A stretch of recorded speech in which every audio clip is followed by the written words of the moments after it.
Welcome to SibSpot. Today's Reddit stories are from the subreddit Am I the Bad Guy? Our first story is posted by Intrepid Offering. Would I be the bad guy if I made my dogs the flower girl and my cat the ring bearer at my wedding instead of my rainbow baby niece and nephew? Context. My brother and sister-in-law had a series of incredibly painful, both physically and emotionally, from what I've heard, miscarriages before they had my niece, Ava, and my nephew, Liam, 4-year-old twins, via in vitro fertilization. As a result, my whole family, especially my sister-in-law, makes a big deal out of the twins, calling them rainbow babies, showering them with attention and affection, almost to the exclusion of any other grandkids. I've never really been involved with this, mostly due to the fact that I live across the country. Anyway, I'm getting married soon. I'm so excited, and my fiancé and I have been diving into wedding planning. A conversation that my fiancé and I recently had was the matter of the flower girl and ring bearer. I brought up the idea of having our dog, Mika, and our cat, Tibby, fill the roles.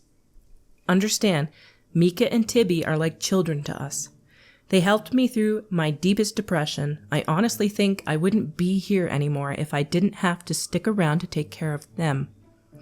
They kept my fiancé company when he was going through chemo and I had to work double the hours to put food on the table. We love them to bits and consider them family. My fiancé thought it was a great idea, so that's what we decided to do. Anyway, I casually brought it up at a family get-together, and my sister-in-law took me aside later and asked why we gave Ava and Liam's roles to our animals. I was confused, and she explained that since Ava and Liam were her miracle rainbow babies, that obviously they should be the flower girl and ring bearer. She said that it would be good for the family for the twins to be in the wedding, and that it's against tradition to have animals in the wedding. She asked me to reconsider and showed me a picture of Ava in a flower girl dress to show me how cute it would be.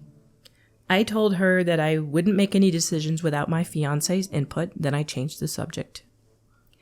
I talked to my fiancé about it and he said he'd be fine with Ava and Liam taking the roles, but that he'd prefer our animals. I agreed that I would prefer our animals.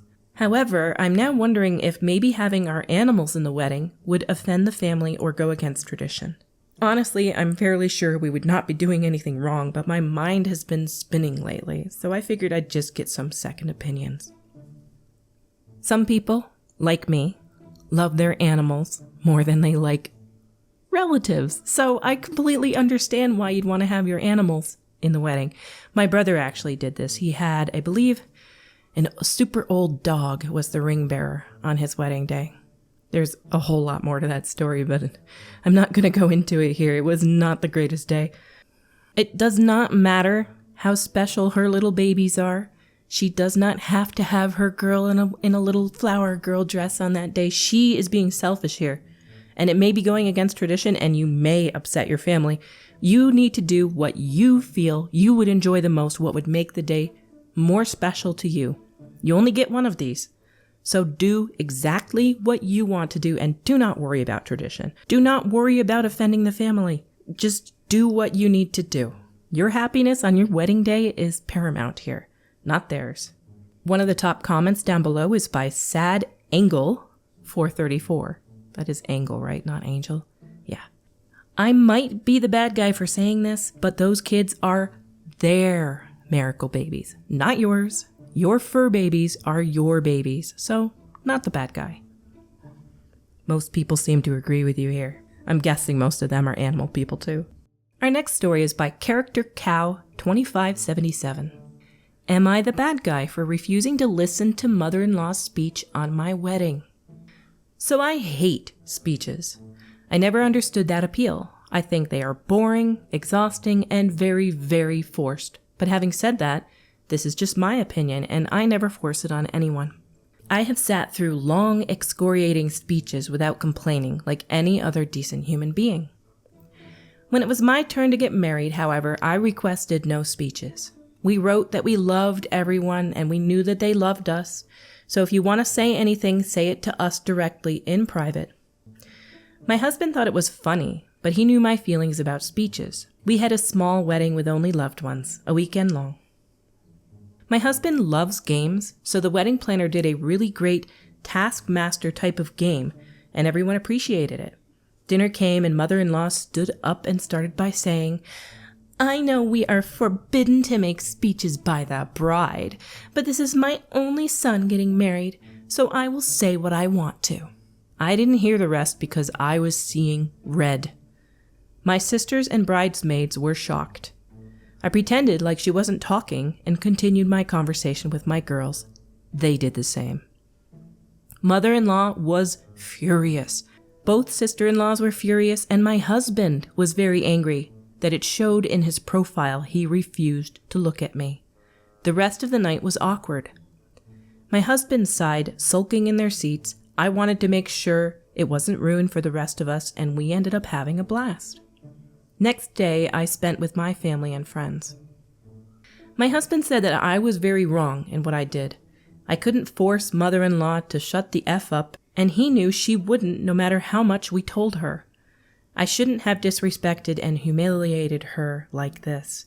Our marriage started on the wrong foot, it seems. Am I the bad guy? P.S. Mother-in-law loves making speeches, sometimes 15 minutes long, and not unusually mean speeches disguised as humor that often isn't appreciated at all by the speakee. I don't have a lot to add on this one, so I'm going to leave it to OK Research 8379 in the comments section. Well, that's unfortunate, that the day you got married, you found out your husband's always going to pick his mom over you. Such disrespect from mother-in-law. Not the bad guy. Another great comment is by Odd Comfortable 6134.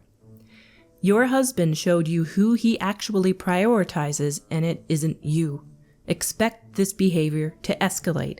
Kids, you know she's going to want to be in the room because it's her only son's baby and it's her right.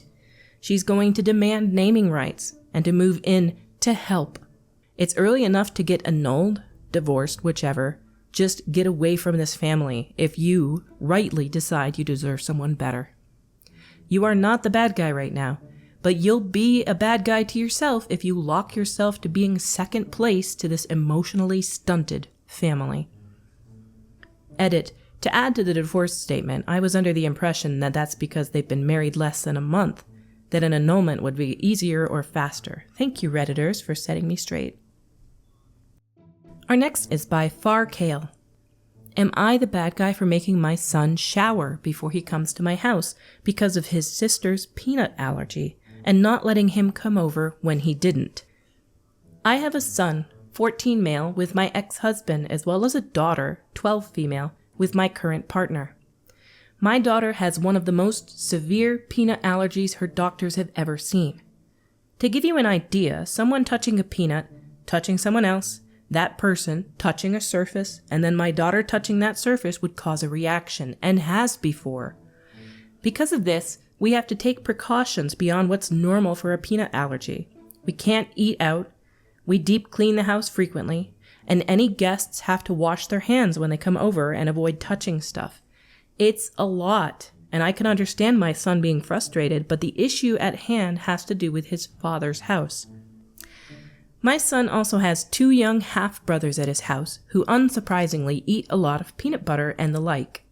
Obviously, we can't police what another house does, but it does mean my son has to take additional measures to keep his sister safe. Chiefly, he has to shower immediately before leaving to go to my house, otherwise he could have contamination. This is because, as I said, just him being in the house and then touching things could cause a reaction for his sister. He didn't do that last week. He showered, but only the morning of, several hours before I picked him up. He refused to shower again, so I couldn't bring him and had to leave him at his father's. Now his father is accusing me of favoritism and claims I'm abandoning his son. He also said some very homophobic things about my partner, who's also a woman, and said I'm being obsessive. I don't think you're the bad guy here, but I can understand how frustrating it is to have to shower entirely before you go to see somebody. Like, there's no guarantee. If he showers right before he comes over to see you, there's no guarantee he didn't touch something on the way out. So I don't think it's extreme, but I think maybe I don't know. You gotta have a different way. And somebody posted in the comments below something that's actually quite helpful that I didn't know. This comment was awarded the helpful light bulb. Jenna Gloomy says, "You should try to get a service dog for her.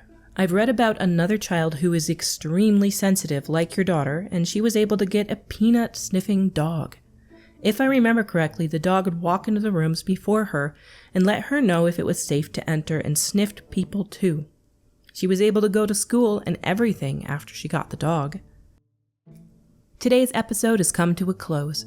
If you enjoyed this content, please click like or subscribe. It helps my channel grow. Until we meet again, have a dreamy day.